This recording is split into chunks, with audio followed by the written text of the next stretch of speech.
I'm Michael Walsh. I live in Sydney, Australia. I'm 16 years old. One of my friends, who's another cyclist, he tried to ride from Melbourne to Sydney, and that kind of put the idea in my head. I just looked at all the kilometres and how far it is, and I'm just going to do it. A lot of my friends came up with the idea that I'll do it for a charity, but we didn't know which one. Two of my friends, they said, my stepdad has had a brain tumour before and he died. And then one of my other friends, his mum had cancer and she died. So I said, okay, that's it, I'm doing it for cancer then. No way I'm not doing it for cancer. I had never done this before. I was just a 16-year-old boy trying to tell people what I was going to do. And they just thought, oh, no, he's just going to, like, the week before, just say, oh, no, I can't do it. And try and get money out of us. Yeah, it was kind of always going to be a good thing from the start, no matter how much money I raised. In the charity I raised about $17,000. Actually, when I came back, I had the night where I was going to announce how much money I raised, and I was $121 short of $17,000. And luckily, the manager from the Castle RSL, he was there, and he just goes, oh, we'll give that to you straight away. So right on $17,000 we raised. So.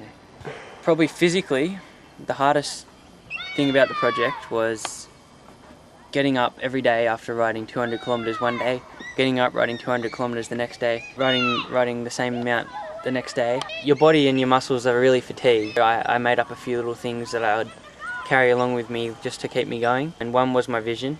I had a little printout I kept in my pocket. Probably every second night I'd have a look and just be like, oh no, there's no way I'm not going to not do this. So I remember once my knee was playing up and the kneecap was moving around, so and I was just like, oh mum, I can't do this. Like I couldn't, every time I was just pedaling like with one leg pretty much. I was eating lunch and I'm just like, dipped into my pocket, just had a look at my vision and I was just like, oh, can't wait to get there at the end and, you know, see everyone's faces and just like see what it's going to be like at the end, because I had no idea what it would produce or anything. Just, yeah. Well, the funny thing is I didn't know what was planned. I only noticed that probably in the last 50 kilometres. I'm just like, oh, I actually don't know what's happening at the end here. They haven't told me. Like everyone from my school was there. There was just, oh, it was the best atmosphere. Just looking back at it, I just can't, like, you can't explain how good it was.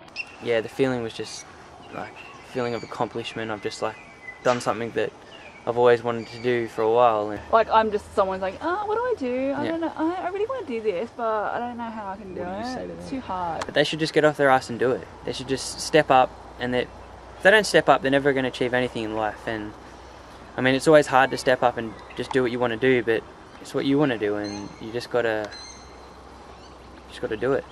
When all your mates are going, yeah, that's going to be really hard, isn't it? You're going to do that. How do you deal with that and still focus on your vision? Well, you just kind of stick with what you wanted to do in the first place. If someone wants to say you're not going to do it, then just kind of block it out and just go on and don't talk to them about it. Just do it, you know? There's no reason you can't, unless it's like climbing Mount Everest when you're the fattest guy on earth. Like, you know, if you want to climb Mount Everest, get fit and do it. Effort always pays off. It's really simple, but it really, really works. If you put effort into your schoolwork, if you put effort into really anything, it will always pay off. Just a little bit of effort, you know? Yeah. Yeah!